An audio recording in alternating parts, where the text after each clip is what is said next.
Hey guys, hi, this is me Bhavesh, and in this video, we'll be discussing about informatics practices, practical examination for term 1. तो सबसे पहले हमें practical exam में marks किस तरह से डिस्ट्रीब्यूट हैं उसे देख लेना चाहिए। तो सबसे पहले हमारे पास जो 8 मार्क्स हैं वो पाइथन के पांडास के प्रोग्राम्स होंगे जो कि पेन पेपर या फिर ऑनलाइन आईडीएलई पे आपसे करवाए जा सकते हैं। फिर उसके बाद आपको एक प्रैक्टिकल फाइल बनानी है जिसमें 15 पांडास के प्रोग्राम होने चाहिए। फिर उसके बाद जैसा मैंने बोला एक प्रोजेक्ट बनाना है, लेकिन टर्म 1 के लिए उस प्रोजेक्ट का यानी कि उस पाइथन और माइस्क्ल के कंबाइंड प्रोग्राम का सिर्फ आपको ओवरव्यू अपने टीचर को देना है। पूरा प्रोजेक्ट बनाकर सबमिट नहीं करना है, सिर्फ एक ओवरव्यू कि आपके उस प्रोजेक्ट में होने क्या वाला है वो देना है और 2 मार्क्स का वाइवा होगा। तो ये इस तरीके से कुछ हमारा मार्क्स डिस्ट्रीब्यूशन है। अगर हम बात करेंगे प्रैक्टिकल जो पांडास की फाइल बनानी है हमको प्रैक्टिकल फाइल, उसमें हमें प्रैक्टिकली कौन-कौन से करने हैं, तो यहाँ पर सीबीएसई ने हमें कुछ सजेस्ट कर रखे हैं प्रैक्टिकल, तो इनका भी हम इस्तेमाल कर सकते हैं। और यहाँ पर अगर प्रोजेक्ट्स की बात करें अगर हम, तो इसमें साफ-साफ लिखा हुआ है कि आपको जो आप प्रोजेक्ट बना रहे हो वो उसका एक ओवरव्यू देना है और आपने वो क्यों चुना प्रोजेक्ट बनाने के लिए उसका एक रीज़न देना है। तो सिंपली बस आपको वो प्रोजेक्ट क्यों बनाया है और उस प्रोजेक्ट में आप क्या बनाने वाले हैं उसका एक रीज़न देना है, ठीक है? अब अगर हम बात करें कि हमें प्रोजेक्ट बनाना कैसे चाहिए, अगर मैं टर्म 1 और टर्म 2 दोनों की कंबाइंड बात करूँ, तो हमें वो प्रोजेक्ट बनाना कैसे चाहिए, क्या अप्रोच होनी चाहिए, और इस वीडियो में मैं एक सैंपल प्रोजेक्ट आपको रन करके दिखाऊँगा कि उसमें होने क्या वाला है, ठीक है? तो अगर हम बात करें एक प्रोजेक्ट बनाने के लिए माइस्क्ल और पांडास और पाइथन का, हमें क्या चाहिए? तो सबसे पहले हमें ये डिसाइड करना चाहिए कि the topic on which we are going to make that project. That should be very clear in our mind, right? Then we should have a clear idea of the tables we are going to make in that database. Let's suppose, for an example, if I am making a project of a shop management, then we can create a table that includes all the items present in the shop, and I can also include the new stock, or I can also include different tables for different types of items. We can take several ideas of the project which we can make. Okay, so the choice is yours. The project which you are going to make, you have to decide it. The project you are going to make plus the tables you will be creating in that project, then you are good to go, and you have to now code that whole program into your Python IDLE. But that is not in term 1 syllabus, right? So अगर हम बात करें कि एक sample project कैसा होना चाहिए, तो उसके लिए मैंने आपके सामने एक प्रोजेक्ट खोला है, ठीक है? तो यहाँ पर हमें सबसे पहले हमने सारे जो मॉड्यूल्स रिक्वायर्ड थे उनको इंपोर्ट किया। अब इन मॉड्यूल्स को इंपोर्ट करने के साथ एक क्वेश्चन ये भी आता है कि इनको अपने सिस्टम में इंस्टॉल कैसे करना है।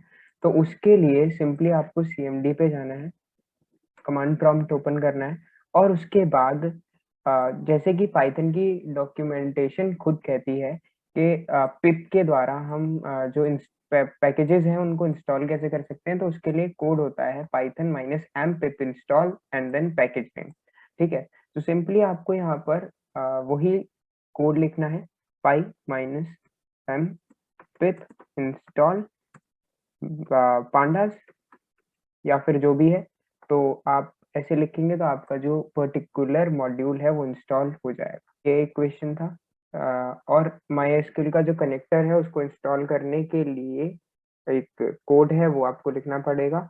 मैं वो भी बता देता हूँ। दैट इज पाई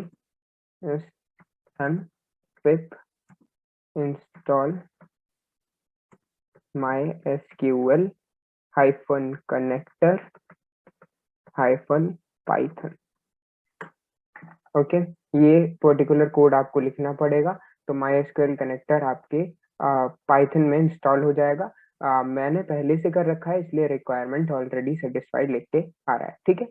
ओके, सबसे पहले हमने सारे जो मॉड्यूल्स रिक्वायर्ड थे उनको इंपोर्ट किया।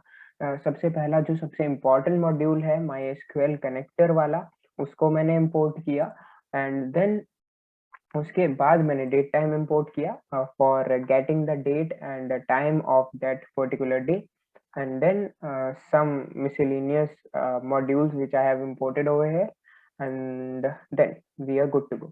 फिर हमने जब सारे मॉड्यूल्स इंपोर्ट कर लिए हैं उसके बाद हमारी मेन कोडिंग स्टार्ट होती है। सबसे पहले मैंने एक एसक्यूएल का पासवर्ड यूजर से मांगा है बिकॉज ये प्रोग्राम जिस भी मशीन में चलेगा उस मशीन का एसक्यूएल का पासवर्ड सेम तो नहीं होगा, तो उस यूजर को उससे हमें ये पूछना पड़ेगा कि इस पर्टिकुलर मशीन के MySQL का पासवर्ड क्या है। तो वो हम इस पर्टिकुलर SQL अंडरस्कोर पास वाले वेरिएबल में स्टोर करेंगे एंड देन यहाँ पर हम जब कनेक्शन स्टैब्लिश करेंगे तो उस पर्टिकुलर वेरिएबल को यहाँ पर हम पास कर देंगे तो हमारा काम हो जाएगा। ठीक है, फिर उसके बाद हमने यहाँ पे कनेक्शन स्टैब्लिश किया है। कनेक्शन स्टैब्लिश करने के लिए कोई भी एक वेरिएबल लेंगे। मैंने यहाँ पे mydb is equals to sql.connect SQL क्योंकि मैंने यहाँ पर mysql.connector को SQL alias देके इंपोर्ट किया था, तो यहाँ पर मैंने SQL.connect लिखा and then host name and this host name is generally similar in all the computers and all the PC which is localhost. The username is same in all the PCs which is host, but the password of SQL differs from computer to computer. Okay, what is this cursor? तो अगर हम इस cursor की बात करें तो cursor SQL में एक टेम्परेरी वर्क स्टेशन होता है। इसका मतलब क्या है, आपको डेटाबेस का जो सर्वर है वो एक टूल प्रोवाइड करता है जिसकी मदद से आप अपनी क्वेरीज को एग्जीक्यूट करवा सकते हैं इन पाइथन। MySQL की क्वेरीज को पाइथन में एग्जीक्यूट करा सकते हैं कर्सर की मदद से। ठीक है, तो अगर हम गीक्स फॉर गीक्स की डेफिनेशन पढ़ें तो cursor is a temporary memory or temporary workstation. It is allocated by database server at the time of performing DML. DML queries के बारे में हम सब अच्छे से जानते हैं। Operations on table by user, ठीक है, तो आई होप ये क्लियर होगा। मतलब एक टूल जिससे हम पाइथन में अपनी क्वेरीज को एग्जीक्यूट करवा सकते हैं। फिर उसके बाद मैंने अपना एक डेटाबेस बनाया एंड देन टेबल्स बनाई। जैसे कि मैंने आपको बताया, you should have a clear idea of tables you are going to make in this programme.